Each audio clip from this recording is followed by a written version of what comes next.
你打我，你打吗？啊，他把小鱼打了，我教育他呢。你教育他？你多大年纪了？是老师傅啊，你跟他一般见识啊！师傅们，不看了，都回车站，不看了，不干了，都回去吧，快赶，回去，走，回去，走，老爷生，回去吧，回去，快，走，快点。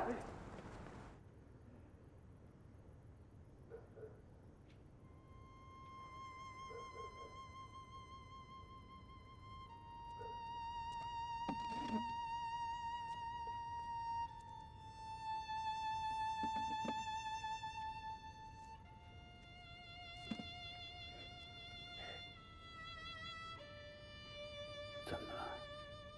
老薛，我累了，太累了。我们把厂子卖了吧，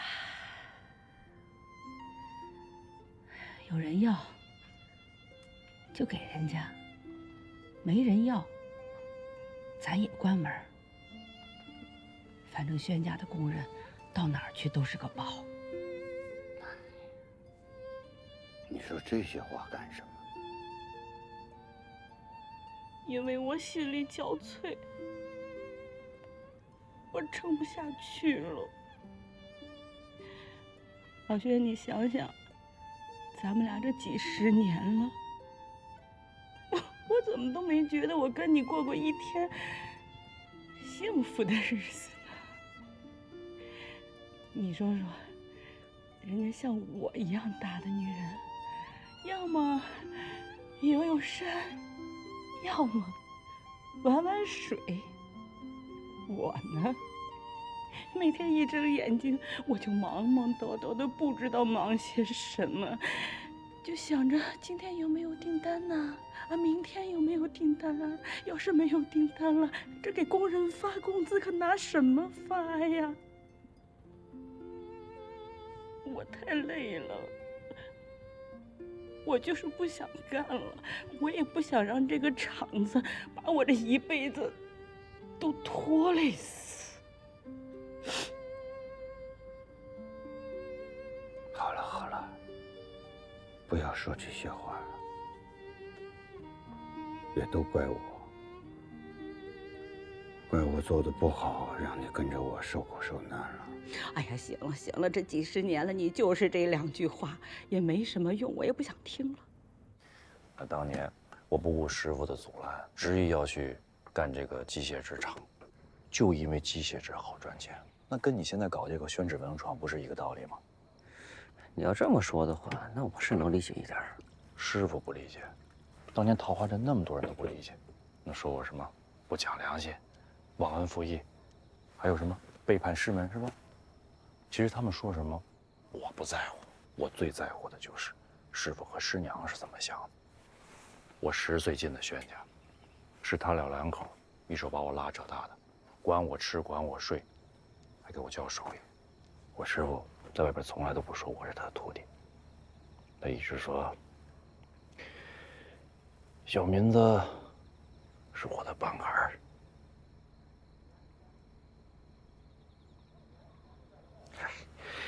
老话讲得好，一日为师，终身为父。我现在最大的心愿就是赶紧把那窟窿给堵上，好早点回到轩家，给他们老2口尽孝。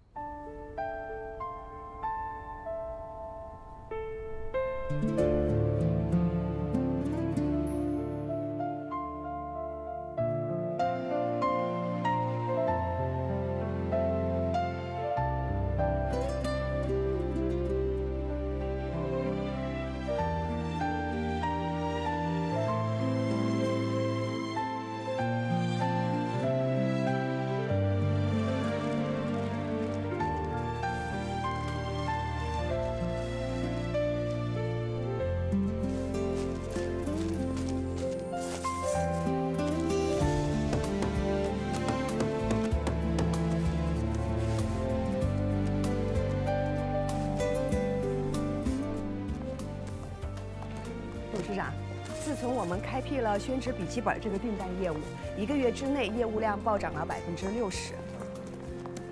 现在我们的2条生产线都在全力的生产笔记本这个单子。雨欣，把生产记录调出来给董事长过目。好的。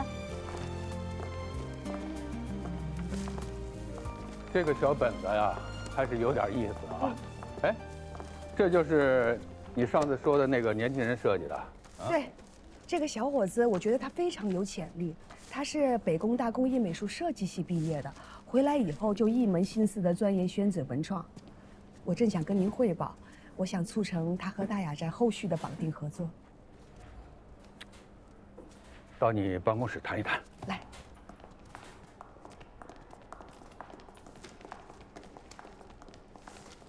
董事长，我们的传统业务线装古籍和高阶书画已经开拓的差不多了。说实话，市场太小了，想要有很大的突破非常的困难。但是这个宣言，它的很多设计我都是非常喜欢的。我判断宣纸文创未来还会有更大的市场。而且有一点特别有意思，这个宣言呀，它对品控的要求非常的高。这一点非常像您当初做《四库全书》的时候那个劲儿，执着的完美主义。你的意思是要在桃花镇分公司的经营方向方面做调整？嗯。这牵扯到整个集团公司的战略，要慎重，我再考虑一下。董事长，还是您来把关掌舵嘛。还有辛总啊，我打断一下，这个宣纸笔记本，你跟宣言谈的设计费分成是10%，是订单总金额的10%，对吗？对。我感觉好像有点不太合理。怎么不合理？王经理，辛总啊，刚才财务核算过了，这宣纸笔记本的成本非常高啊，算下来净利润不足30%。我们全场职工拼死拼活的，设计师躺在家里赚的比我们还多，这个恐怕不合理啊。业务扩展增量嘛，成本它自然就下来了。人才是核心的驱动力，没有人才的支撑，那个账算得再透明等于0。千万别误会啊，辛总啊，我们这里没有说不需要人才。我就是觉得呢，这个宣言应该拿利润的10%才比较合适，是吧？这一开始这口子就整这么大，这后面还怎么合作怎么谈呢？成大事不拘小节，精于算计，走不长远的嘛。董事长，你看见了吧？欣冉他是一个总经理啊，生产经营一把抓，他怎么能不算成本不算利润呢？我算的是大账，不是从员工手里扣1条毛巾，也不是从门卫手里把废纸壳抢过去自己拿去卖。我要算的是公司的第3季度的总营收和净利润，怎么能够增长到25%？明年能不能超过50%，甚至超过100%？我只算这个。老张说的对，我知道欣然你有你的道理，但是我给你一个建议，分成上面啊，再压一压，年底代付的。毕竟这笔钱呀是不小的，在资金周转上你能轻松点儿。我明白您的意思，董事长，但是我跟他之间的合同不是这么签的。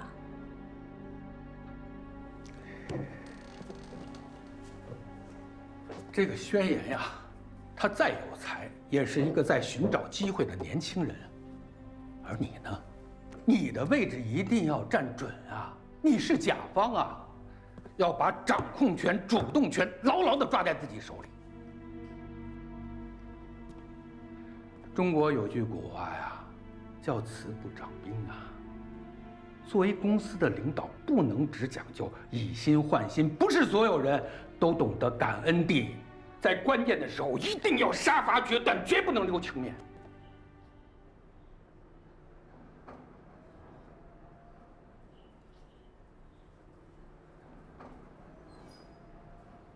好，我可以按照您说的去做，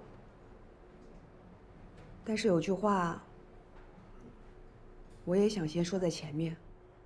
我呢，是在桃花镇一地鸡毛的时候，您把我派过来的。现在公司捋顺了，走向正轨了，去年也已经开始盈利了。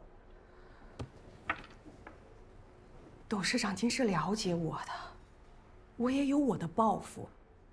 如果您只是想找一个大管家，那您可以另选贤能。我孤身一个人在这边没有任何意义。既然你选择信任我，您就应该给我更大的权限和空间。我相信宣纸文创未来会给集团开辟一片新天地的，但是我需要您完全的信任和支持。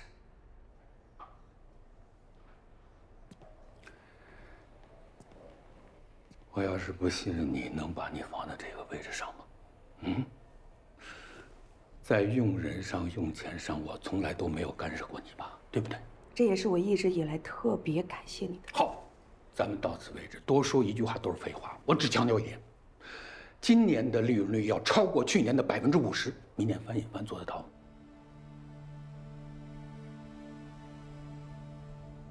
能。好，我等着给你庆功。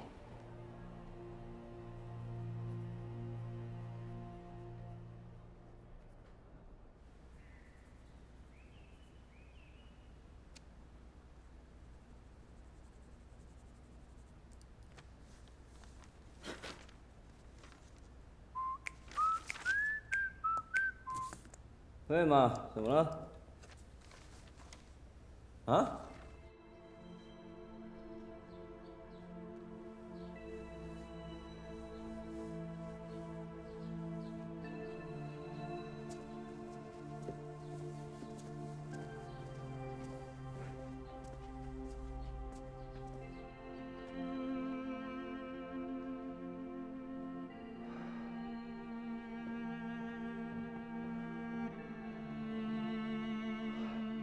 师傅，这可是个宝贝啊！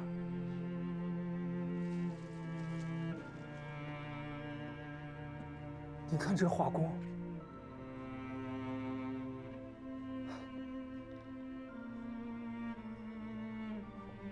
伯伯，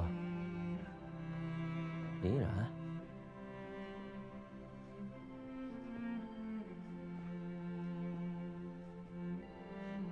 不是妈。都摆出来了，是要当家业啊？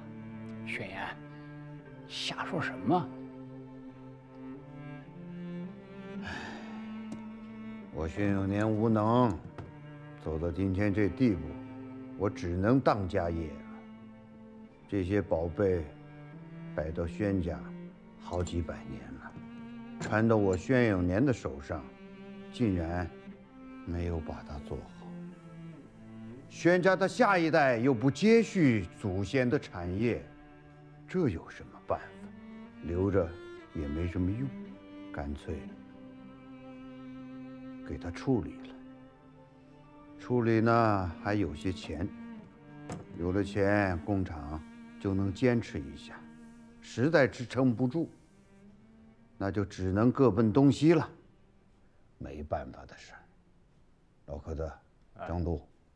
你们看看外面有什么人，找个可靠的，给他，就是不要糟蹋了这帮宝贝。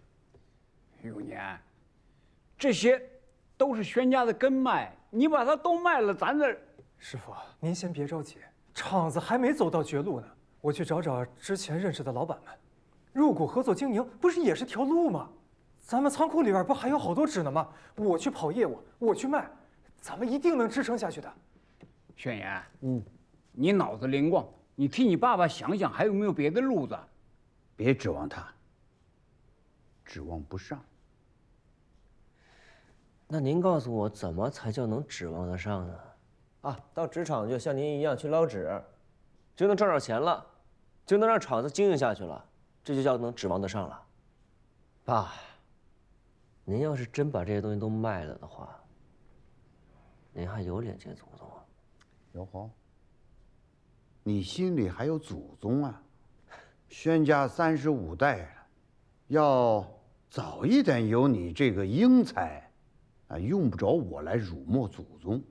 这话没错，都怪我，宣叔叔，咱不至于卖这些东西，这些都是宣家传承千年的宝贝，咱不能卖。还有宣言，其实做宣纸和发展文创是不矛盾的。你有能力，我相信宣家在你手里一定可以发展起来的。政府也会一起跟你想办法的，一起保护非遗传承嘛。是啊，是啊，你得跟我爸去讲。儿子，你就听听林姑娘的，你们年轻人在一起干，思想活，思路新，肯定能干好。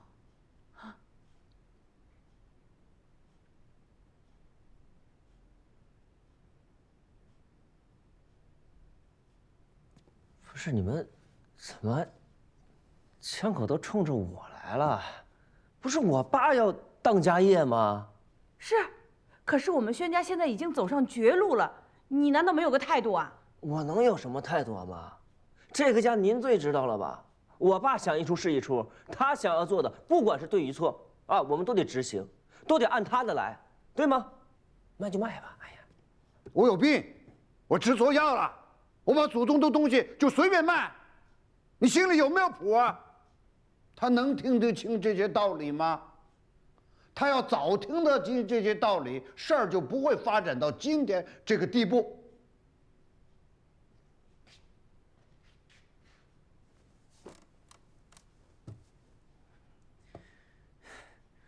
爸，我记着咱们家还有米芾的字跟八大山人的画，都拿出来都卖了。哎，这样啊，我也能从纸二代破格成为富二代了。混蛋！宣言，你胡扯什么呢你？爸，你想好啊，要卖还是不卖？卖的话，我也帮着找买家，咱卖贵一点，别卖亏了，对吧？永年，咱可不能犯糊涂啊！是啊，师傅。不是你就这个态度啊？干都干不了了，干什么呀？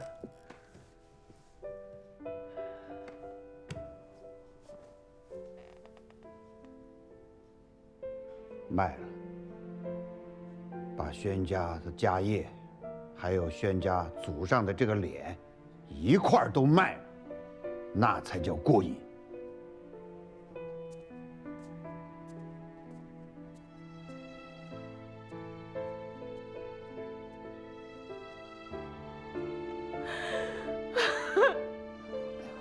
哎呀！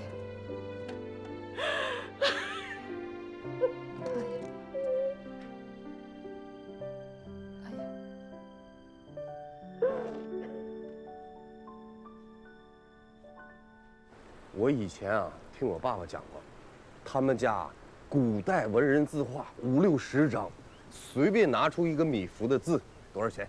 啊，老人，他那都是饰笔作品，比不上那正经代表作，值不几个钱啊？这宣家的字画可不是书画家随手写的，就他家老祖宗留下来的，都是有题款和扣了章的，那都是好东西。还有各种各样的纸呢。前2年，佳士得刚拍卖的翁同龢的一张纸，8张大，10几万，他家多的是，全是好东西。是哪个啊？能有这么多吗？啊，你知道什么？你土老帽。宣家的东西啊，没有5000万，根本拿不下来。多少？5000万？你真能捧他？你看，哎，这个卖对了行啊，如果卖不对呀，根本不值几个钱。哎，你跟他说什么？他还不懂。你们想想，这可能是个机遇啊，这都到了变卖家当的地步了，那肯定是急需用钱的，对不对？啊，对，要不然他没有必要卖。哎，反正啊，我是没这个实力，你们谁有这个实力啊？你们琢磨去吧。哎呀，你不行，你都掂量掂量自己几斤几两，没本事空想，早晚都想成神经病了。哎，不是，哎，老肖，哎，小米，各位老板，各位老板啊，请坐，请坐，咱先喝茶。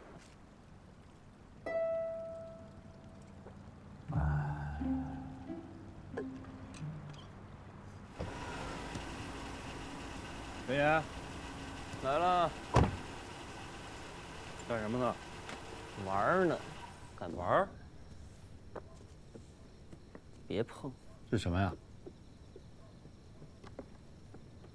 哎哎哎，哎哎哎，这么贵重的东西你拿去玩啊？啊，还拿去贴着柱子，你这不是糟了东西吗？你个败家子！怎么了？又没有你家宣纸。脑子有病！你找我干什么？赶紧说。听见风声了吗？全镇人都知道了。真卖啊？那传给我爸了，他想卖，那能怎么办呀？也拦不住。家里真困难到要卖的宝贝的地步了吗？嗯，一言难尽。你赶紧给我个卡号，我给你转几十万。哎，打住啊！你那点钱，根本不够解决问题的。那怎么办呢？我爸这守着的呀，那是个填不满的坑。我也不能看着不管吧？你没想法？什么想法啊？嘿，跟我你就别装了。我们家那点宝贝，你不心动？说实话啊，你们轩家的那些宝贝啊，谁看谁心动。我要是有钱呢，我就把他们都买下来，不是为我，是为你们轩家守着这份家业。等老爷子什么时候缓过来了，我再还给他。哎呀，你这话说的呀，我都有点感动了。你真应该感动。我对我师傅，对你们轩家，那是天地良心啊！有半句假话，天打五雷轰。行吧，那我就给你个机会，你把它全买过来。谁？你呀。我把它全买下来。嗯。怎么了，小敏同志啊？这就怕被雷轰了？我不怕被天上的雷轰，我是怕被你挖的这个地雷给轰了。哎，你说这你真是聪明啊！你给你爸下了个套，把我装进来了。轩家拿了钱，困难也解决了，东西呢放在我这儿也丢不了。到最后这转了一圈，我钱没了，你可真行！你别乱猜行吗？我这是给你个表现的机会啊！哎，算了吧啊，这个代价可太大了。哎，你一个大老板连这点账都不会算吗？我们家那点宝贝值多少钱，你自己心里清楚吧？现在这着急出手，折价卖。那到时候再赎回来，你就成了我爸的什么呀？这大恩人。就算不赎回来，这些东西转手一卖，能亏得了你吗？哎，师傅那些宝贝我能卖吗？我敢卖吗？那到时候也是你说了算，不是？我实话告诉你，别的我不怕，我就怕我卖房子卖地，到时候钱也不够。你打算卖多少？我先说好啊，太多了我可搞不定。你有多少啊？我得先知道个底儿吧。我有多少？我有100个亿，信吗？信啊，那就按这个价成交。哎，你别把我带沟里了啊！你先回答我个问题。嗯。师傅能同意把他的宝贝卖给我吗？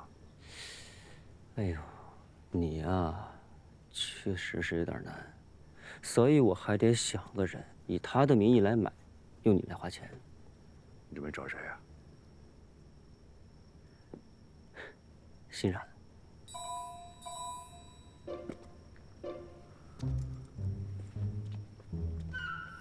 喂，怎么样？考虑考虑吧。过日村可没这店了啊！听讲过您家有宋朝的玉扳指，明朝的陆黄指、白鹿指，乾隆的冰纹梅花玉扳剑，样样都是至中珍品啊！哟，我真没想到，您还知道陆黄指。据嘉庆11年泾县志记载，那时陆黄作为贡品献于朝廷，由此可见，陆黄当时在民间皇家流传甚广。玉扳指在宋代就是名品，有色里腻白、性柔细薄、既光且尖、久藏不住的特点。是，主任，到屋里说。哎，好。永年啊，我来呢，也是厂子里头的安排，能谈就谈，不能谈呢，我回去复命就是了。你是红星厂捞纸的大拿，你把自己的儿子托付给我，这说明咱们的情谊和你对我的信任。所以你们领导才派你来。要是换做别人，我见都不见。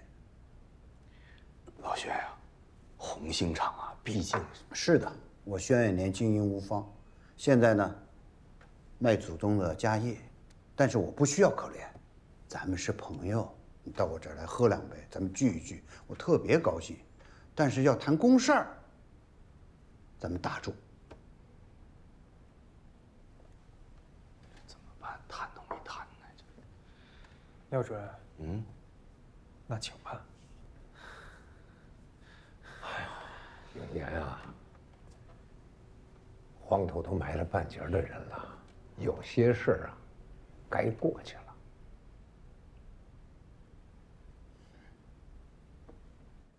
说起来，那也是几十年前的事儿了。你轩叔叔一直呢把他爸爸当榜样，但是他爸呢怎么都不让你轩叔叔进红星厂，就让他去那个桃花镇镇纸厂，是想着带着老百姓一块儿学手艺挣钱。所以呢，这个红星厂就成了你轩叔叔的一个梦，一个结。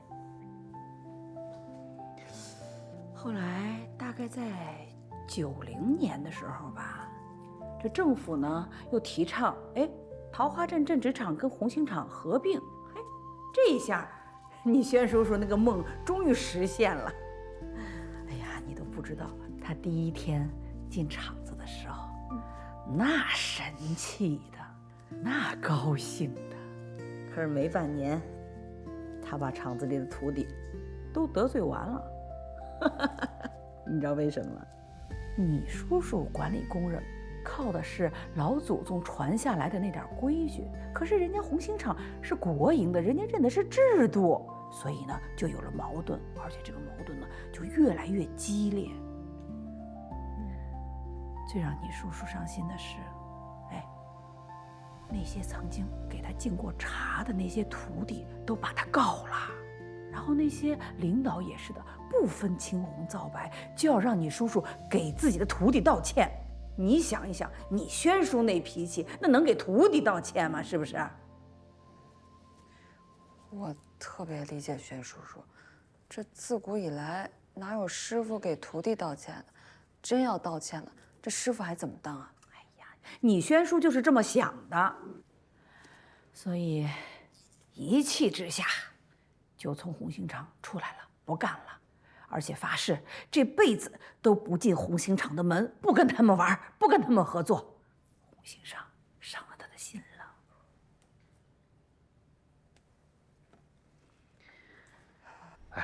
哎呦，这屁股扎着我了。邢总，谈的怎么样？这么大笔单子，哪有一下就谈成的？我现在加价到了600万。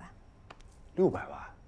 什么意思，肖总？嫌多？嫌多你别找我啊！再说了，我当面谈事，我没有办法跟你商量的。不是欣然，我明哥啊是觉得你谈少了掉面儿。我不是那个意思。那他几个意思啊？他好像对你有意思。你好好说。哎呀，他就是觉得咱们俩现在合伙了嘛，在坑他钱呢。不是，肖总，你如果真的这么想的话，那你的格局确确实实有点……邢总，我肖明真不是那样的人。反正我现在已经加价到600万了，而且我感觉老爷子有一点心动。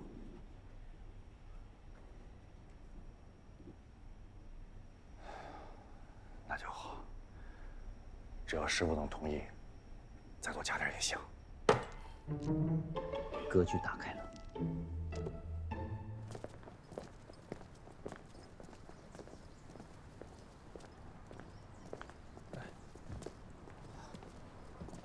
杜经理，您喝茶。我们祖上啊，也是做纸的。这说起来啊，还和咱们轩家是一脉相承嘞。哦，我请问一下，你们家传的这个渊源是哪里？广东杜家。我知道了。我小的时候啊，我听我上一辈人说过，说是广东有个姓杜的徒弟啊，跟我老太爷学过捞纸，后来呢，他发展的不错，发展到香港去了。解放之后啊，就断了联系了。那正是我的曾祖，杜敬东。哦，是这样。现在还做纸吗？说来惭愧啊，不做。这些年来，我一直在广东做海运生意，但是对祖上的造纸一直有一份情怀，所以呢，同埋几个朋友呢，办了一家宣纸博物馆。哎，这次来，就是听说您正在出手祖上的老纸和字画，我是想放在博物馆里保存和展览，也是一个不错的去处啊。您的博物馆叫什么名字啊？啊，得天。得天。哎，我多问一句啊，您是听谁说宣家要出手老纸字画的呢？这个不重要啊。知道出处渊源未必不重要啊。孙叔啊，我能先看一看东西吗？好，张多，拿给杜总看看吧。好。应该留着你吃顿饭呢。孙叔啊，我给的价格已经不低了，我们两家说到底都还一家人嚟噶嘛。我后天呢就准备回去了。哦，请您认真的考虑一下。好，你住哪儿？要不方便的话，就在我们家住。对啊，我的县城的青怡酒店已经安排好的啦。好，明天我会给你一个答复的。好，再见。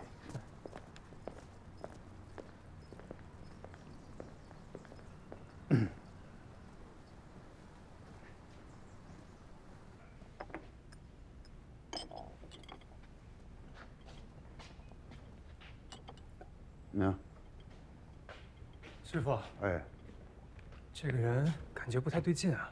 哦，他的手明显是捞过纸的，不然谁的手会在这个位置上长老茧呢？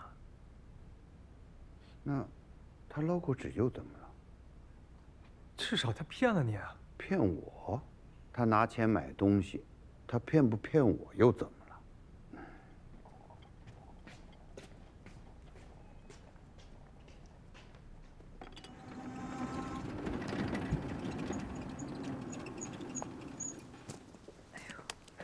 哎呀，听这声就知道是你来了，这地儿也算是被你摸熟了。来也不提前约我一下。哎呀，我约的呀。什么时候的事儿？我怎么不知道？我约就一定得约你啊。哎，等，你来这儿你不是约我，你约谁啊？哎，那边没看见有人啊？闪开。来，叶然。哎，进去说。来，查到什么了？给你看一下。我查了一下啊，是有一个叫做得天宣纸博物馆的，属于一家得天福明公司投资管理，法人呢叫毕福清，其他我也没查到什么。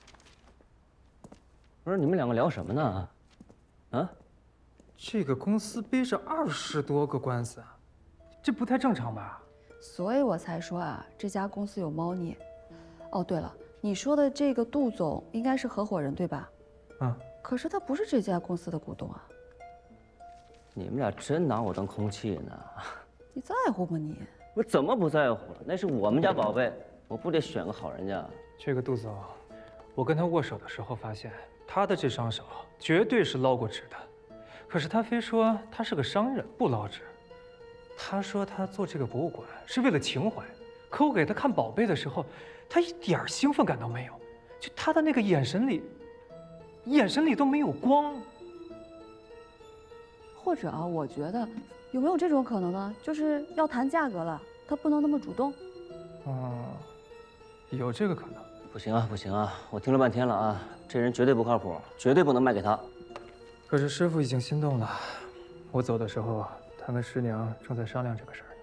不是，那今天就没有别人过来出价吗？哎。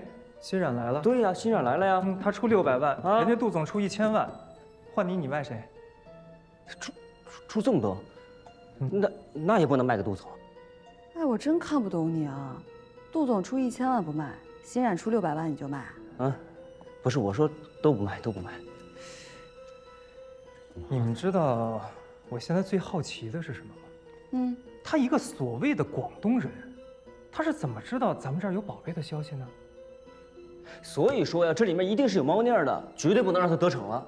我怕就来不及了。怎么呢？那师傅如果同意的话，明天就签约。这可麻烦了。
老轩，真买呀！陈叔啊，还有得考虑考虑吗？啊，不考虑了。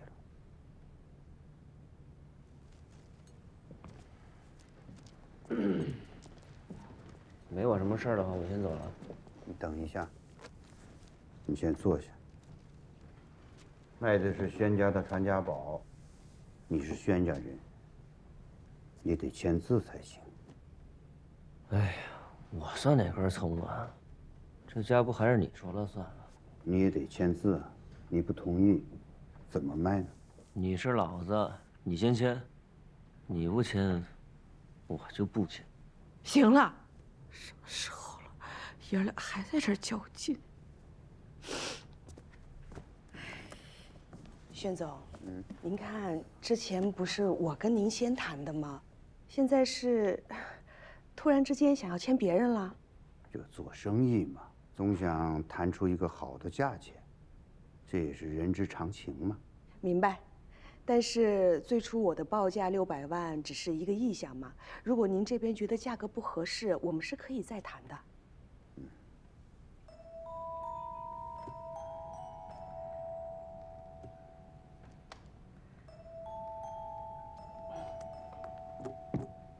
这位先生，我想知道您这边出价是多少呢？我出1000万。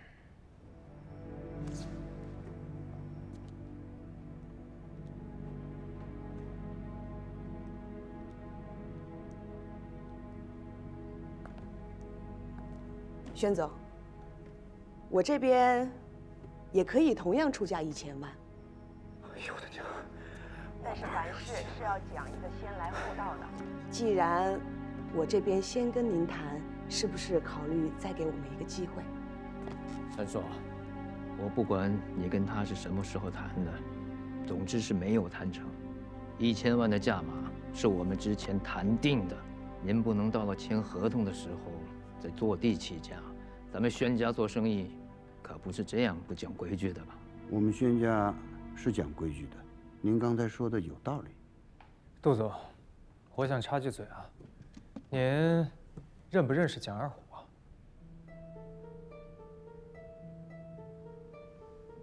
你问他干什么？我认识他。啊，是吗？昨天晚上蒋二虎可是去您的酒店找过您的呀，您再想想。可能认错人了吧？我没这个噶，我大老远跑来这里，宣叔，您是不是没有诚意卖啊？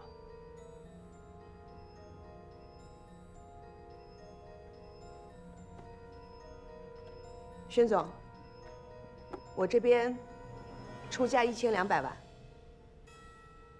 实际上，这并非是钱多钱少的问题。我们宣家呢，讲究的是传承。无论是做宣纸，还是做人，诚实守信放在第一位的，这也是我们宣家的规矩。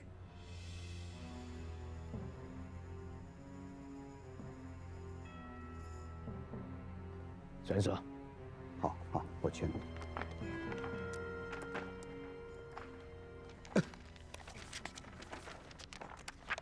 师傅，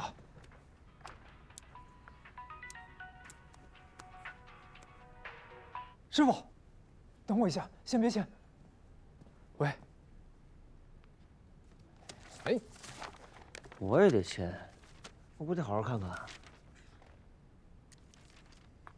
桃子刚刚查到，德天公司在背的22起再审案件之中呢，都提到了蒋新明这个名字。我们猜测他就是德天公司的幕后实控人。你现在赶紧去查一下他，了解一下啊。他是马来西亚星球纸业的总经理。好，知道了。杜总，您说您不认识蒋二虎，那蒋新明您总该认识吧？蒋新明不是蒋尤三的儿子吗？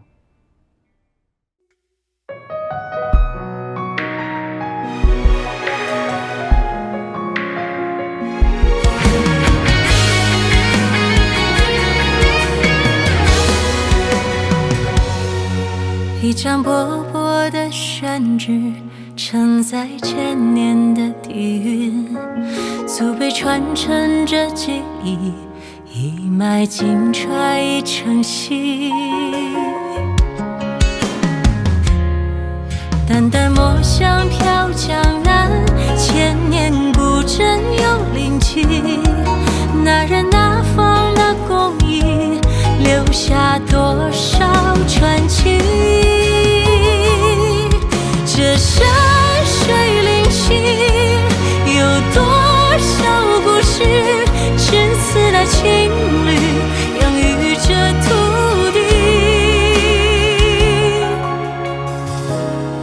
地，养育着土地。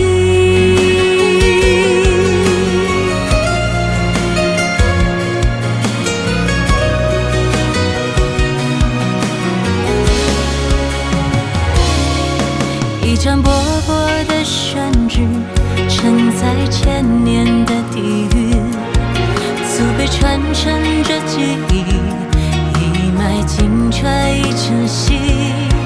纸上阡陌写断情，方寸之间有真情。愿以世间多